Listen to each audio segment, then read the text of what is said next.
Hey, what's going on, guys? How are your meatballs? In this video, I'm going to be showing you how to optimize your gaming PC or your content creation PC in order to get the absolute most performance out of it. Out of its base, that is. Now, there's a lot more stuff that can be done on top of the base, and this is going to be a very in-depth video about a lot of different things, and it's going to help you out in a lot of different ways. I promise you that. And if you want me to, I will make another video on overclocking and those additional things that kind of go hand in hand with overclocking. If you really want that, let me know down below in the comments. I'm probably going to make it anyways, but especially if you do want to, let me know down below in the comments. But like I said, as for this video, it's for fixing the base of your PC, adjusting, modifying the base of your PC that you already have. You may have really good hardware like me, an RTX 3090 graphics card, Ryzen 5950X CPU, or you may have not so great hardware. Maybe you have an older, maybe you have a GTX 1080, 1070, or, maybe even RTX 2070, right? Something good, but not the absolute best of the best, right? No matter where you lie, these tips will help you to improve your PC's performance, because I'm not giving you specific numbers or anything like that, right? They're just general tips to get this, to get your base solid and good to work off of if you're going to go to the next tier and overclock and do stuff like that, right? You always want the foundation good before you build up, right? That's kind of like what this is going to be about, optimizing that base of your PC. So hopefully that makes sense. It will make more sense as we go throughout the video. It's going to be a long video. It's going to be split up into 3 or 4 parts. They'll be in the YouTube chapters down below in the description if you want to skip through them. I don't recommend you do that unless you're coming back. But yeah, moving into it, the first part of this video is going to be about your general system tips. So note that sometimes having more monitors it may affect your performance slightly, nothing crazy though. And what I mean by this is if you run a program like 3D Mark or any kind of graphical benchmark, you may notice that if you have more monitors connected to your computer, that you don't get as good of a score as somebody with the same exact hardware potentially, right? But just with less monitors. So that performance really is only seen via the benchmarking. So like I said, if you two both run the same benchmarks, have different amount of monitors, you may notice that the person with less monitors gets the better score. But in reality, in practicality, it practically will not affect you all too much. That's what I'm trying to say.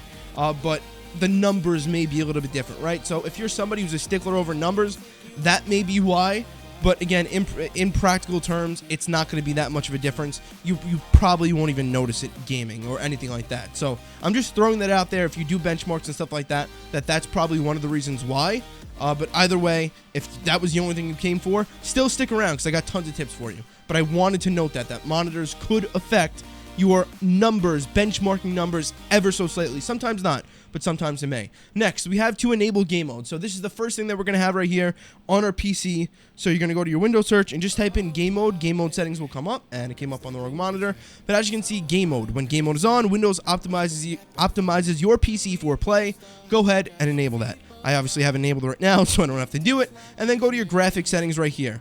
Hardware accelerated GPU scheduling. Go ahead and enable this, and what it says is it reduces latency and improves performance. You'll need to restart your PC to have the changes take effect. Now, you've probably heard from some people to not enable these settings in the past if you've looked up videos like this before, but with many Windows and driver software updates for pretty much every single graphics card, this is a feature that you would want to have on. These two features are features that you'd like to have enabled because they actually do improve and kind of optimize Windows to more so cater for the gaming experience, for the content creation type of experience that you may be wanting out of this. Like I said, I don't even think I did say this. I'm a YouTuber, obviously, and I stream on Twitch every single day. So I want my absolute best performance out of my all-in-one PC that I use for gaming and streaming and recording and all that stuff, right? Editing videos. I want the best performance. These two things right here on the Windows side will do their best job at kind of optimizing the software as much as it can. Is it going to make the biggest difference ever? No, but why not have features that are improving performance and have been proven to improve performance, even if it's ever so slightly? Why not have those enabled? So that's that. That's the game mode, hardware accelerated GPU scheduling. I have a bunch of notes to my right. Next, we have to, go to your power settings. So this is another very important thing. As somebody who overclocks their system, and again, this is going to be very important. I do recommend that you overclock, but not unless you know what you're doing. Like I said, I'm going to have a video on it. If you really do want a video on it, just in case I want to skip it or something, let me know down below in the comment section because I have a lot of tips on that as well. But my point is that since I overclock, and I do a lot of testing here and there, and I'm somebody who actually looks at the numbers a lot, like I mentioned earlier with the graphics card.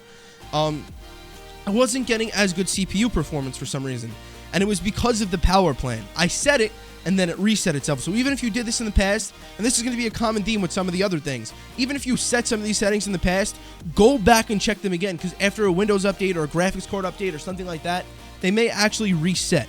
So just go back and check them out. But anyways, you're going to want to get to this screen right here. You can just click these on the top to go between them. Hardware and sound, power options, right?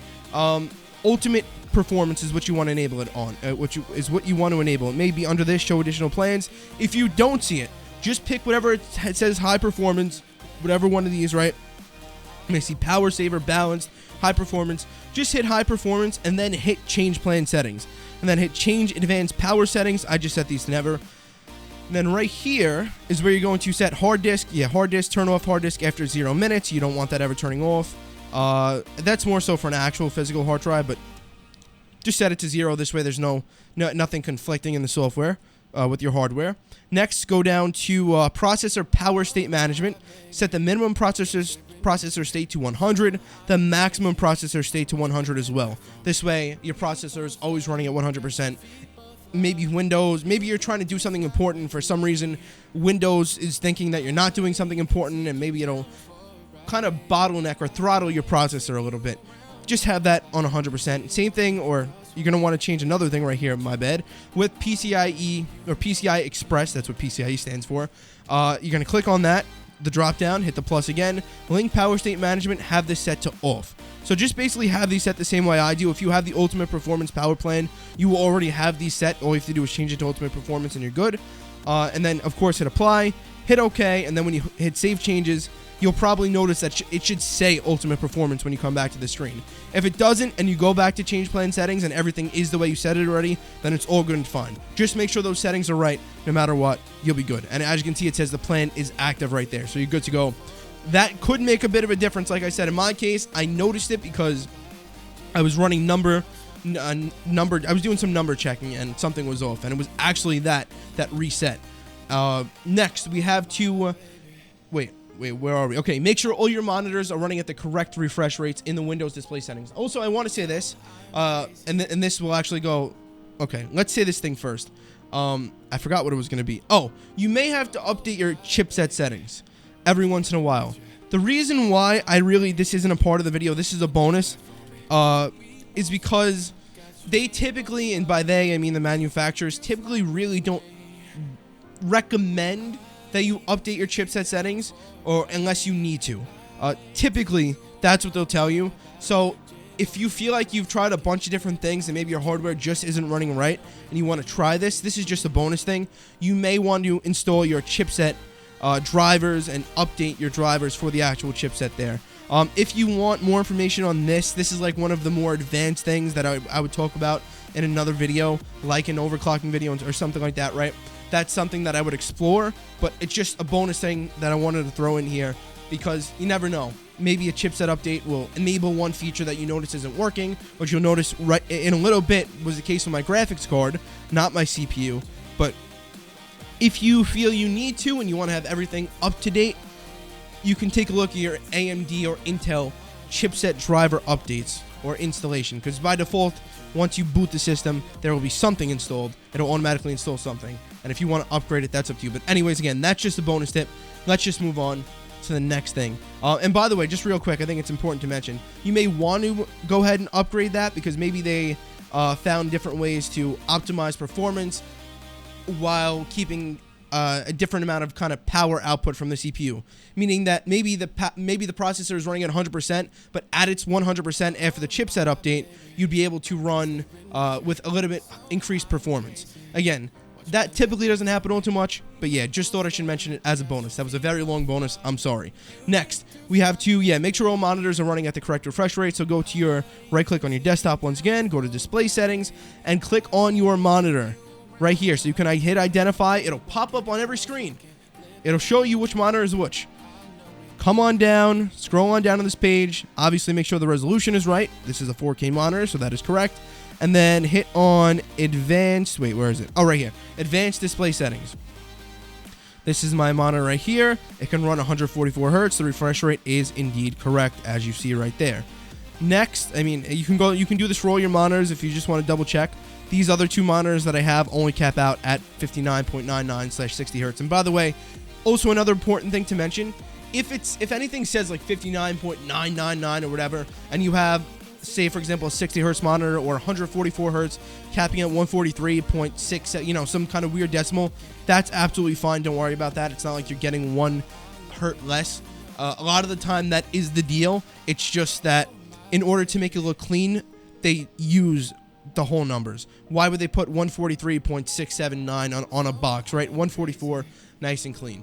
Anyways, next, you may also want to check your Nvidia settings, and I'm going to talk about this right here. If you don't have access to this, just come back to this later in the video. But in terms of just the simple refresh rates, right-click on your desktop, hit Nvidia control panel, or whatever your AMD software is, and yeah. But if you don't have this, just come back to this a little later on. All you're going to want to do here, though, is go to under the display tab, go to change resolution. We'll ignore this right here. Change resolution. Go to your monitors, make sure the native resolution is selected. Make sure the refresh rate is correct for all of them, right? And then if they aren't, do that, hit apply, hit OK, you're good. And I just have some other things here that you don't need to worry about. But that's that. That is, okay, we have actually one more thing at the conclusion of the general tip section. MSI Center.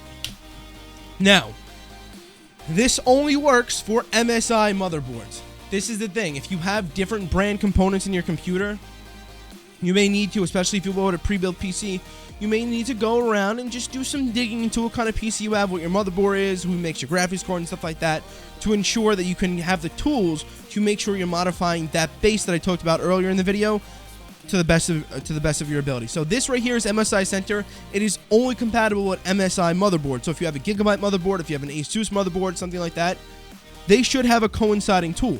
And if you want to find out what the deal is, so I have an MSI X570 godlike motherboard, right? You'll go ahead, you'll go to Google, you'll search up your motherboard, and you'll go to the direct page on the website. You'll hit support, and then from there you're going to go ahead and you're going to hit on utility. Now, there's a bunch of other stuff that you can download here, but that is more so for the advanced video that I was talking about previously that you would look at when you want to take that next step. And again, if you want me to make that video, comment down below. Anyways, utility, hit Win or whatever operating system you're on. It really doesn't matter. This is just utilities. This is software. But make sure you select the correct operating system, just for technicalities. And as you can see here, there's a bunch of different things that I can choose from. But as you learn more about your PC, you'll just know kind of like what's benchmarking software. Like this, for example, killer controller, killers, your Ethernet cable is who makes the Ethernet jack in there.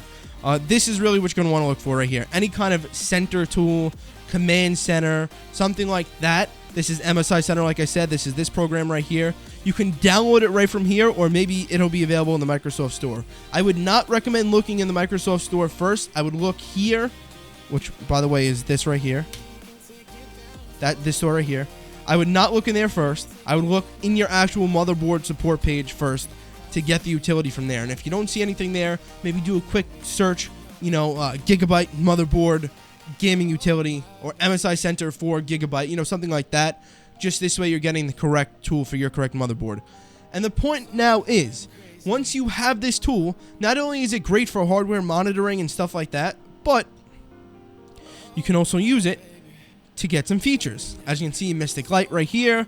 I can control the color output of my motherboard, but for the purpose of this video, useless. Well, you would want to click on this button right here, the feature set button, and you'd scroll down and you'd install whatever you want. So you want a system diagnosis, a supercharger, right? These different things right here. You can download a bunch of different game mode, provide auto-tune functioning in your favorite games. You can install that if you wish, and if you want to just plug and play and install this one thing and try that out, you can do that instead of modifying things yourself. I personally wouldn't recommend that, but if you like to keep stuff easy, maybe that's a solution for you, you know? My point is that there's a ton of different things that you can do with this utility for your specific motherboard, and it's not a necessity, but I would definitely recommend to at least take a look at it. But anyways, as you can see, I had actually, we actually have access to this right here, the support tab.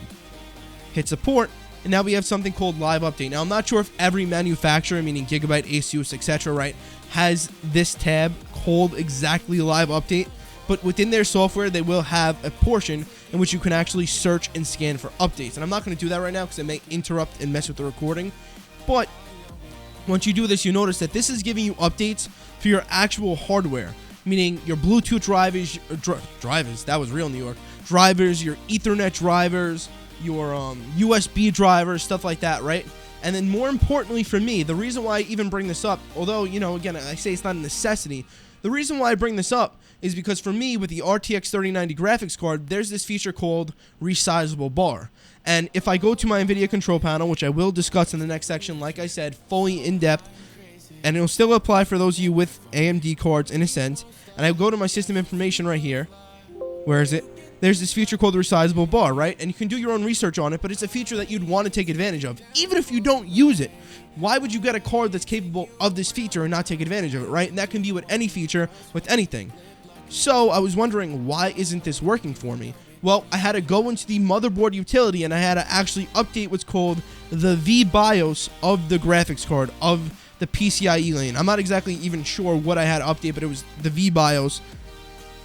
Again, not really too sure what that is. I think it's the software on the graphics card itself that is not typically updated within the graphics card software itself. So for those of you familiar with updates at all, when you go to update your Nvidia drivers, this is something that, or your AMD graphics card drivers, this is something that isn't updated with the drivers, at least for Nvidia, and I needed to use this tool in specific to update to update that specific thing about my graphics card. So again, I downloaded the motherboard utility for MSI. I went to the support section, right, wherever the live update section, wherever the update section is for the physical hardware on my motherboard, and I searched, I did a nice scan, and it came up with it, and I updated it, and bang. And sometimes, again, you may even need to do an advanced search. It says monitors will flicker. I'm not going to do that, right, because I think that advanced search actually is the one where I found those drivers. So sometimes it's not even at face value. It's not just downloading the tool and searching for an update. It's hitting the advanced button and searching for the advanced updates. I believe that is what it is, because I believe the live update, this page right here, for those of you who do have MSI, I believe it gives you everything on the motherboard, and I think if you hit advanced, it's everything connected to the motherboard in terms of hardware that could potentially be updated. But yeah, again, just mess around with the tool. I talked about it for a little too long, I'm sorry, but I'm just trying to be as clear as possible, as specific as possible, while also keeping this in a way general. But yeah, there you go. We talked about in section 1 the general system tips. We talked about game mode, hardware accelerated GPU scheduling, your monitor's refresh rate and configuration of them, and how that could affect your performance, as well as MSI Center and your power settings. Now, moving on to the second section, which is also kind of a bonus section in a sense, but is important to mention, that is the monitor settings. Alright, so the second you get your monitor, you'll probably notice that there are some buttons on it, and if you actually interact with the main button on the monitor, for me right here, as you can see it's on the bottom, I have access to a whole bunch of different settings. So my 4K 144Hz monitor, I wasn't able to take full advantage of until I actually went in and changed the DisplayPort version to DisplayPort 1.4, and then I was able to have access to the refresh rate settings. I changed it to 144, response time to extreme, I put the low input lag setting on, and I of course changed around with the color settings. This way I got the optimal color setting. And of course, this isn't directly tied to your PC per se, this is the monitor itself, but if you don't go in and configure the monitor correctly sometimes, you will not be getting the best results from your PC, because like I said, if I didn't change that DisplayPort version and change the refresh rate on the monitor, I wouldn't have even had access to the different and higher refresh rate versions on the PC itself that will be outputted to the monitor. So definitely do not underestimate the actual menu on the monitor. Mess around with it, look up your specific monitor, get those settings correct and at its highest possible form. It helps out a lot, I can promise you that. Alright, so there should have been a cut in there somewhere where I was actually recording on my phone, just for the sake of showing you what I was talking about. But now moving into the next section, which is the section where you're going to be customizing your graphics card. And this is a very, very, very important section. I took a very long time in that other section, I'm sorry, but I just wanted to be as clear as possible. I'm going to try to speed this up, but still keep it as clear as the other section. So, the first thing we have here is, if you don't have an Nvidia GPU, everything I will say here, it will still apply to you in a sense, right? There's just different ways there's different ways of going about things. For example, if you want to change, like I said, right click on your desktop and go to the Nvidia control panel, it may just say AMD software or whatever, right? And you go into a different thing to change your refresh rate. But the same general idea remains, right? To increase your refresh rate, right? Make sure that your refresh rate's correct, your resolution's correct, right? So it still will apply to you, so listen up. Just, you will have to go separate ways to learn how to actually apply what I tell you. So next, download the Nvidia GeForce Experience tool. Now, if you don't know what that is, Most of you should. It should probably be installed by default, but if you don't have it, just go to Google, search up Nvidia GeForce Experience. It should be the first thing from Nvidia.com, of course. Update drivers and optimal playable settings, blah, blah, blah. GeForce Experience. Download now. Bang. Download that. And as soon as that's downloaded and installed, obviously that's going to download the installer. Run the installer. Once everything's all installed and finished, you're going to go to, type in GeForce Experience. And here you go. We'll pull up this window. Go over to you'll have to sign in, go to the drivers tab, and hit check for updates. And if there's any updates available, it will say, if there's not, it'll say you have the latest GeForce Game Ready drivers available. Also, by the way, if you want to, you can actually change your drivers specifically for your Game Ready driver, which provides the best gaming experience, or Studio, which provides the best experience for creative apps. So that would be something like a Premiere Pro with Sony Vegas, Photoshop, something like that. As somebody who does all of that in one PC, you're going to just want to run the Game Ready driver. I've never really had a case where I've recommended somebody use a Studio driver, but if this is only, you know, an editing PC or something like that, then maybe that's something you'd want to do. But if you are actually gaming on this, absolutely download the Game Ready driver. Make sure that's just set to Game Ready. Check for updates, and if there's any updates here, they will be installable. Just install it. Bang. There you go. And you'll have to restart your computer for the first time once you actually download GeForce Experience and install all that. And once you do, you will then have access to this right here when you right-click on your desktop, the Nvidia control panel. But yeah, also I'd like to say that I would recommend you come to the GeForce Experience app every 2 or 3 weeks or so and check for an update. As you can see, the last update was 12/20. It's currently the 29th. The last update was 9 days ago, and before that, it was like maybe 2 or 3 weeks before that. So you don't have to check every day. It's nothing that crazy. And if there is an update available, it probably will even pop up on your desktop and tell you that. But just in case, go in there, check for updates, every 2 weeks or 3 weeks or so, just to make sure. And there's other features of this app as well that I'm sure the AMD counterpart probably has, but we're not even going to worry about that. For all intents and purposes, this is just for updating your graphics card drivers. And again, it also, once you download the drivers and all that, will give you access to your Nvidia control panel. Now, let's see what's next on my list. Check for updates every 2 weeks or so. Access the Nvidia control panel by right-clicking on your desktop and selecting it. So there you go, right-click on the desktop, select it. Here you can customize many individual settings or even set the GPU to performance mode. So what I mean by this right here, so you'll probably see these open up, but if you don't, right here, 3D settings, you see, just hit the plus. It may be hard to read on this monitor because it's a 4K monitor, kind of like downscaled, and if that is the case, and it's really is hard to read, I'll try to zoom in on the recording. But right here you go. 3D settings, just hit the plus to go ahead and expand it. Adjust image settings with preview. So if you wanted to, you can actually just hit this right here, use my preference, emphasizing, and you can just move this right to performance, and that may be fine for you. That may be perfect for most people, or for some people. But I would honestly recommend the vast majority of people to actually go to this next section where it says Manage 3D Settings, and that will automatically select the second one right here. And when you hit Take Me There, it brings you to this page. I'd recommend you to use this because you can turn on or off certain features that will help you potentially get better performance than the quote-unquote max performance mode that Nvidia gives you. Now, I'm not saying that what I have right here is optimized for that, and for your specific graphics card and for your specific hardware, you will have to change and fine-tune things, because you may want to get just straight up the optimal performance, or you may want to get the lowest latency and the optimal performance and not really care too much about graphical settings, right? It really depends on what you're doing. Are you a really hardcore competitive gamer? Are you a casual gamer? It depends on a lot of different things. So you may want to start to fine-tune that and do separate research for your specific card. But as for me, this is kind of what I have set as of now. And I think there's still some other things that I have to actually look at just to manage. And in here, you can even manage on a by program basis if you wanted to, right? You can change certain settings in these specific programs, in any specific program that you want other than the actual global settings you have. But we won't worry about that. Again, that's a more advanced kind of thing. Okay, moving into this right here. Let me sit up straight so I don't snap my back. The three or four things that I'd recommend you to change off the bat. So set power management mode to max performance. Also, by the way, background application max frame rate, set that to 30.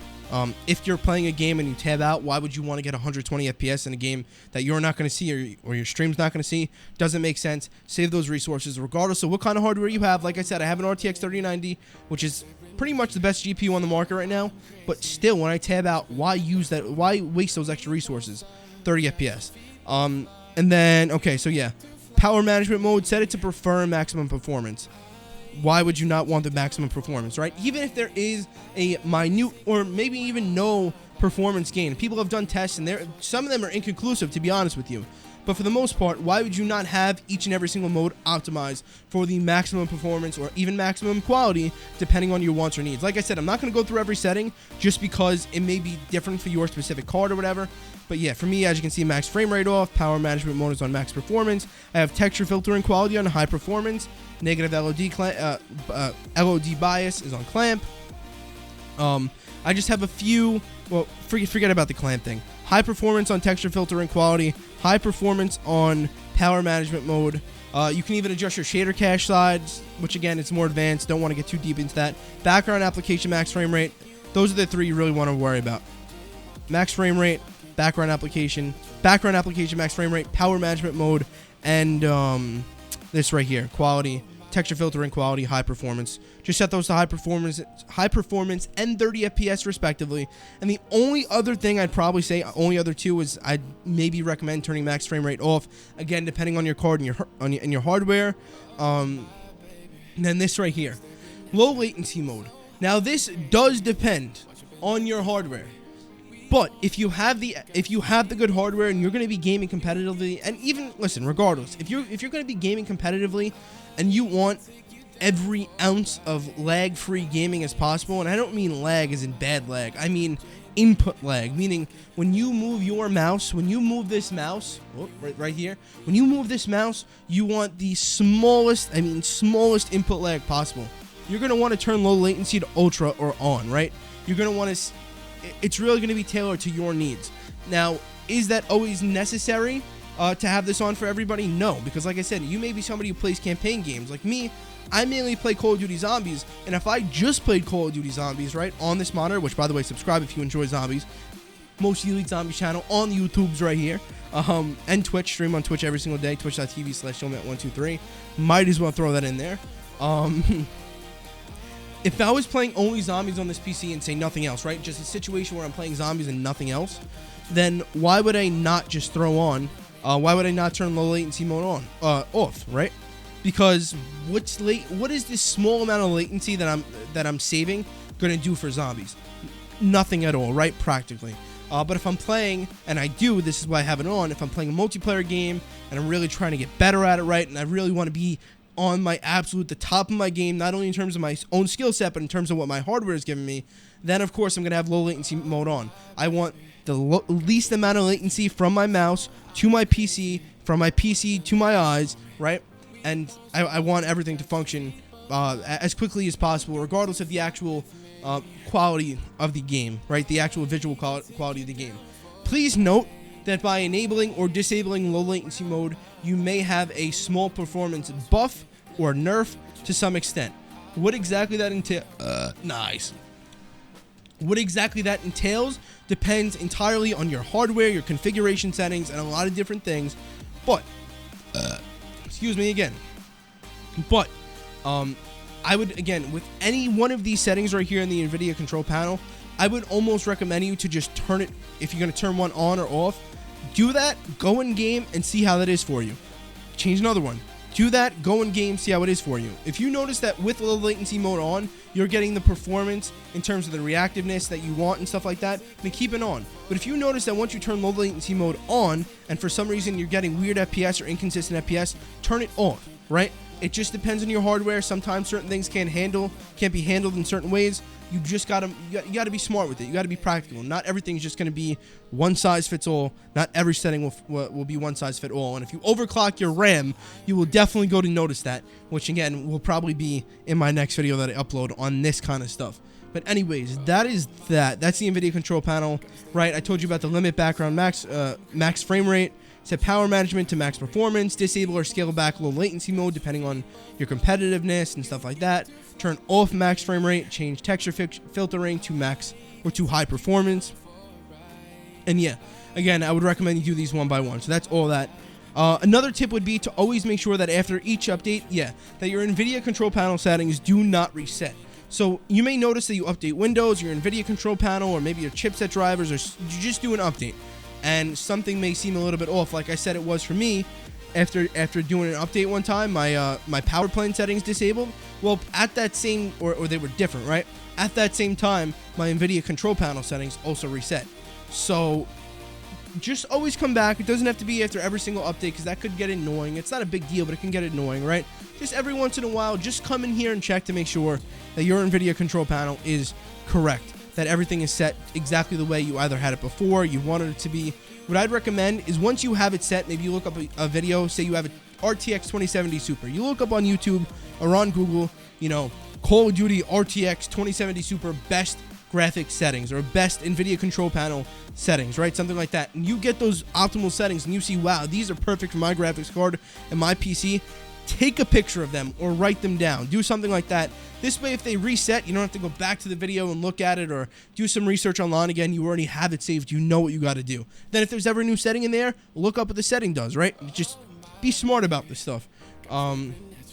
Just to make your life easier. That's really it. That's that. The last tip as far as software customization for your GPU goes is to download the tool that coincides to your brand's GPU. So, Nvidia control panel aside, now this is just like the motherboard that I talked about before, which again, if you don't know where your motherboard is, you have to just look specifically into your PC specs. If you bought a pre-built PC, if you built your PC, you'll know already. If it's a pre-built PC, you'll probably have to look it up where you bought it, or even just look inside your PC to see, okay, it says MSI on it, it's an MSI motherboard, right? Well, that was that. With your specific motherboard for your manufacturer's motherboard, you needed your manufacturer's motherboard tool. Same thing goes for your graphics card. I also have an MSI graphics card, so I get to use MSI Afterburner. You can download this online. I'm going to go ahead and launch this right here. But say you have a Gigabyte graphics card or a Zotac graphics card. Just go ahead, Google, Gigabyte graphics card tuning software, something like that. And it should come up. Let's see, MSI graphics card software. Just for the sake of... There you go. Just to show you how easy it is. It's literally the first thing that pops up here. Not saying it will be for your manufacturer, but it should be most of the time. There you go, utility. So there's always, and just like I showed you with the motherboard, right? In order to get that utility, on most graphics card pages, they'll provide the utility in the support section for you anyways.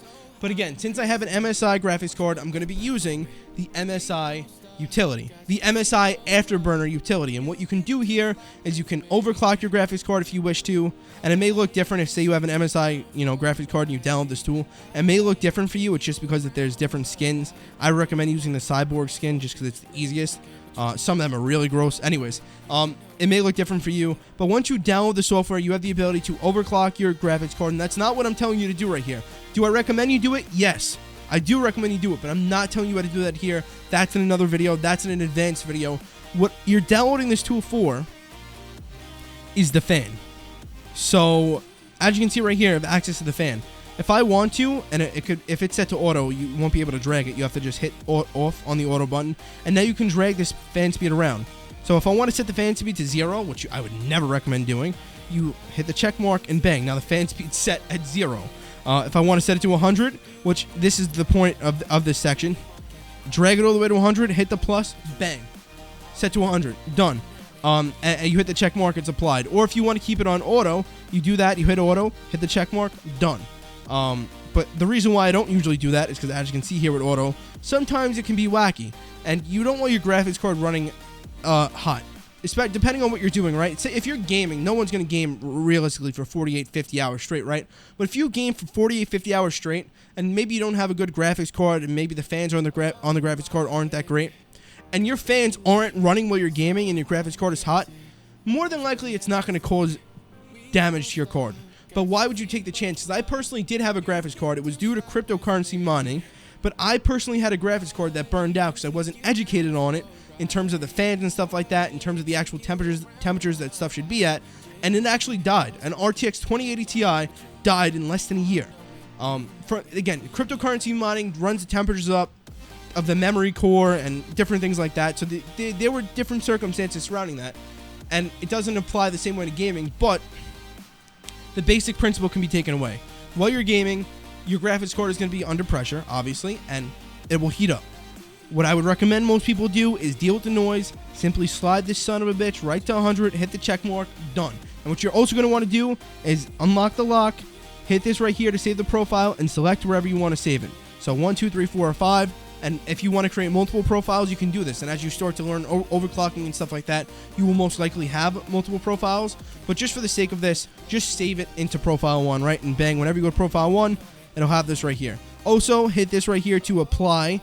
You're gonna want to hit the Windows button to apply it at startup. You have to actually unlock the lock, but make sure that that is on, and it'll actually apply at startup. And this is important because if you boot up your system and MSI Afterburner isn't open, it's not going to apply the fan tune. Again, ignore everything else that I have here. Don't throw up core voltage, power limit, none of that. Like, literally leave all that alone. If anything, if you want to raise the temp limit a little bit, you can, but I wouldn't really worry about that all too much, right? Well, you know what? I guess we'll talk about this real quick. Forget about the core clock or memory clock. If you actually do want to throw up your temp limit, you can throw that up to as high as you can go. If it was harmful for the graphics card, they wouldn't let you do it here. And there are some things that maybe you could do that could be potentially harmful for the graphics card, and that's why it's important with any overclocking scenario to know what you're doing. But in this case, throwing up the temp limit isn't going to do much, because no matter what, say some kind of extreme circumstance where the graphics card got too hot, it would most likely just shut itself down. That's what the processor does. That's what the RAM does. It just shuts itself down. So you don't have to worry about that all too much, and I'll talk about that in the next section in terms of other components. But I would just throw the temperature up. It's not going to be a big deal. That should also raise the power limit to 100 as well. This way you're getting the absolute max performance out of your card. If power limit is not at 100, throw that son of a gun up, throw the temp up. And then again, the real point of this utility, regardless of who your manufacturer is, what the utility is called, for me, it's MSI Afterburner, since I have an MSI graphics card. The real point of this is to get you to set your fan speed to 100%. Or if you really wanted to, if you want to get a little bit more advanced with this, you can go to your settings, go to fan, and enable the user-defined sulfur automatic fan control. And you can set, I actually set these, right? If my GPU gets to like 58 degrees, it's going to set the fan to 100%. If it gets to 90 degrees, it's going to, or sorry, if it gets to like 48 degrees, right, it'll set the fan to 90% speed. And what this does is that if you're just browsing the internet or something like that, right, your GPU is not going to be stressed, so it's not going to be hot or anything like that. So why would the fan be running at 100%? It makes sense, right? And as you're gaming, your GPU will get hotter. So typically while you're gaming, your GPU will be above 60 degrees. So once I'm gaming, I want my fan speed at 100 degrees, at 100% speed. This way, it's cooling at the max capacity. Again, this curve is something that a lot of people may apply and talk about, but you don't need it. It may be useful if the fan is very loud though, and you just want to, nice, you want to burp? No.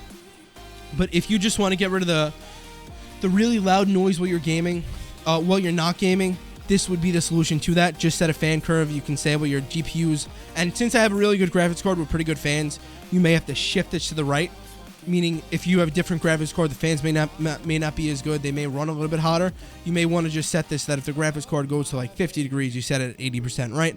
But I just have it set the way I want it because whatever. But yeah, this would be the only way to avoid having the fans run at 100% at all times, while still ensuring that while you're gaming, your fans are working properly. And if you want to keep this, simply hit apply, hit OK, and then you want to make sure that this is highlighted. This is one thing that I didn't know a while ago, and I was wondering why the fan curve wasn't working. Make sure that you hit the gear right here and that it's highlighted, and you're good to go. The fan curve is applied. And yeah, I'm going to turn this off for now because I'm doing some different testing and things like that in the background. But actually, you know what? I'll keep it on. I'll keep it on for now. But again, for all intents and purposes, I recommend the vast majority of people just turn off auto and slide this thing to 100, and that's it. So that's that. This is a 20-minute block section. Great. MSI Afterburner. Oh yeah, and again, don't forget, no matter what, do not forget to allow the program to start at startup. So again, unlock the lock, and always make sure this is enabled at startup. If you're overclocking and stuff like that and you're testing out different things, then you may not want to have that on, because when you boot, it may give you a black screen and you'll have to actually either boot into safe mode or hit a certain key combination on the keyboard. I forgot what it was. I wish I knew that off the top of my head, because it could be very useful. But hopefully I don't run into that situation again, because again, I'll have to boot into safe mode. But either way, talking too much. Just make sure this thing starts at boot up and you'll be good to go, right? It'll always open this program at startup. It'll always run the fan at the speed that you specified or with the fan curve you specified, and it'll keep those settings. This way when you're gaming, it keeps the fans on and at the coolest your graphics card could be.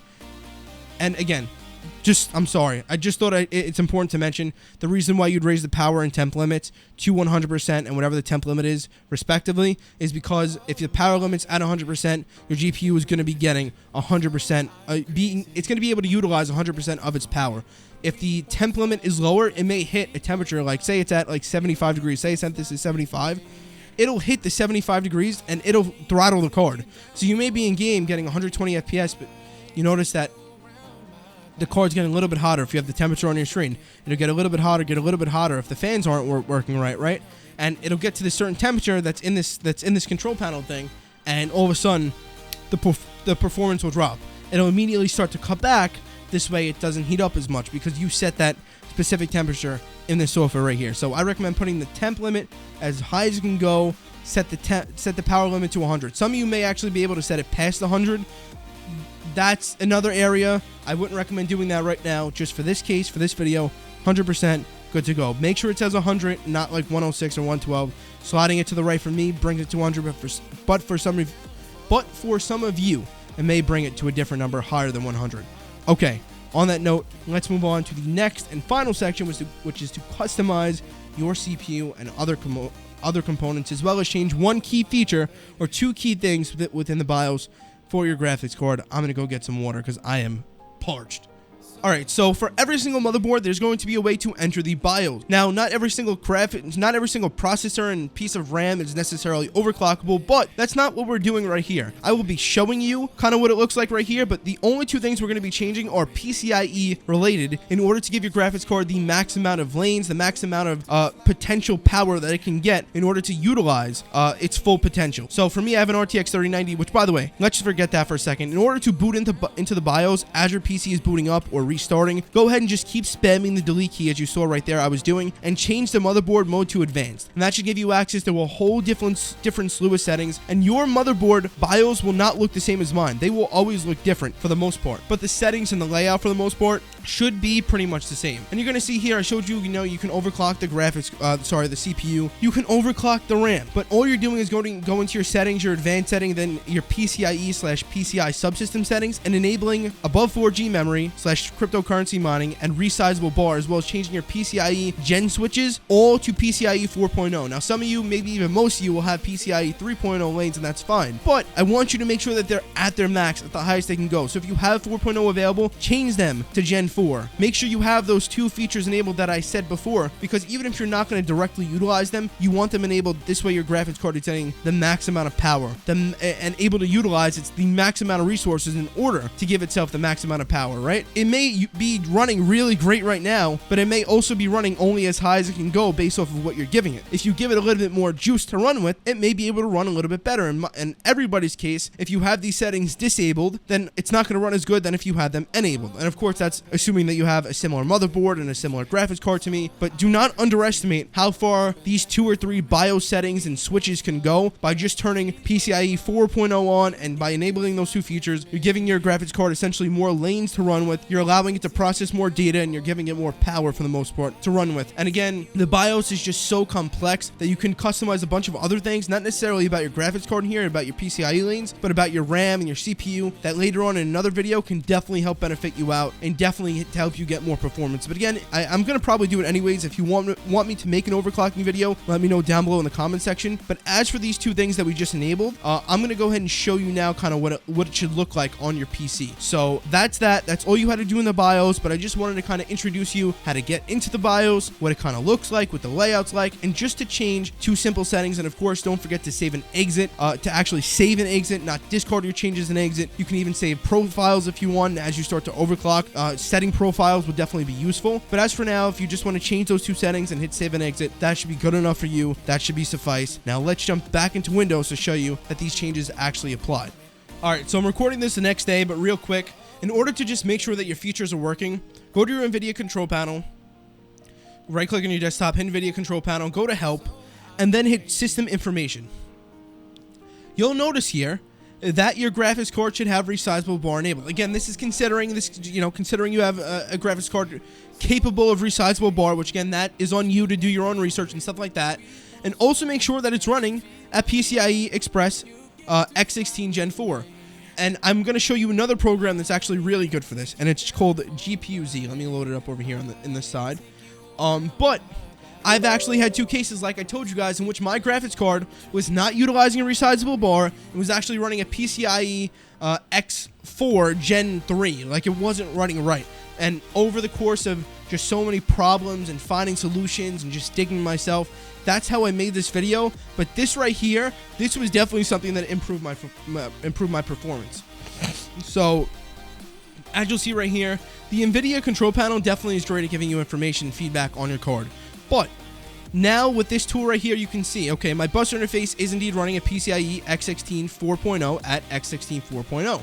And this is because not only do I have a capable card, like I said before, I have an RTX 3090, but I actually updated my card's VBIOS, like I said at the very beginning of the video, using my motherboard's utility, which is MSI Center. I have an MSI motherboard, so MSI Center is the coinciding utility that I can use to scan for updates for all of the hardware and hardware attached to the motherboard, right? I use this utility to update my motherboard's VBIOS. I use the Nvidia GeForce Experience program to update my drivers all the way. So my graphics card, the RTX 3090, it's able to take advantage, at least on its half, of all the potential features and capabilities that it is able to take advantage of, right? It's fully updated, fully ready to go. Now, the second half is the actual motherboard and the output that the motherboard is giving. And like I just said, I gave you guys the information. I showed you exactly what you had to do in order to give your card, right? Like I said, again, for this example, RTX 3090, I have that.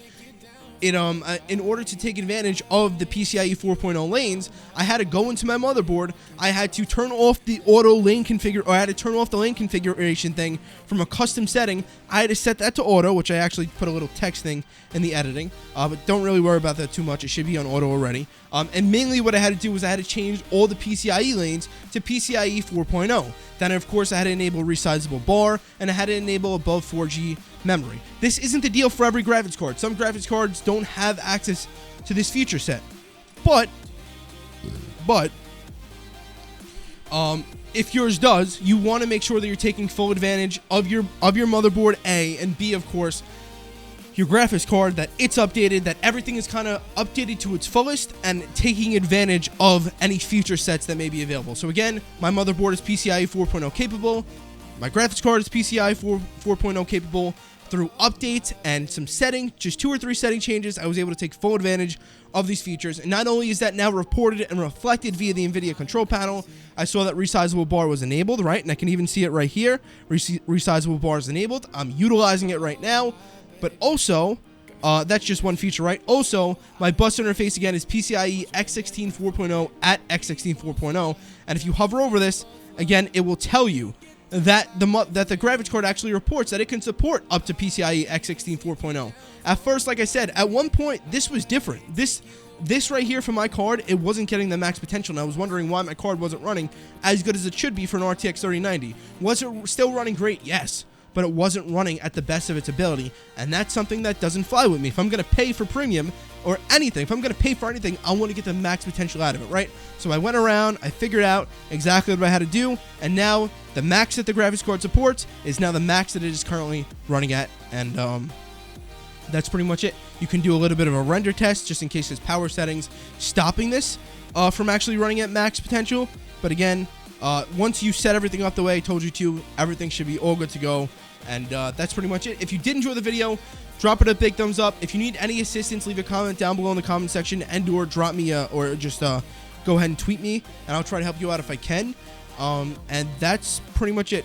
Also, subscribe if you like Call of Duty Zombies. I stream and follow over on Twitch. I stream Call of Duty Zombies every single day on Twitch at twitch.tv/joemat123. Link down below in the description. This is a Call of Duty Zombies YouTube channel. So if you like, enjoy, want tutorials, eliteness as far as Call of Duty Zombies goes, make sure you stick around here. And yeah, I'll see you later. Stick around for part 2 of this series. Yep, that's my finger, where I'm going to be making a video about overclocking and stuff like that. So take care of your meatballs. Peace out, my friends.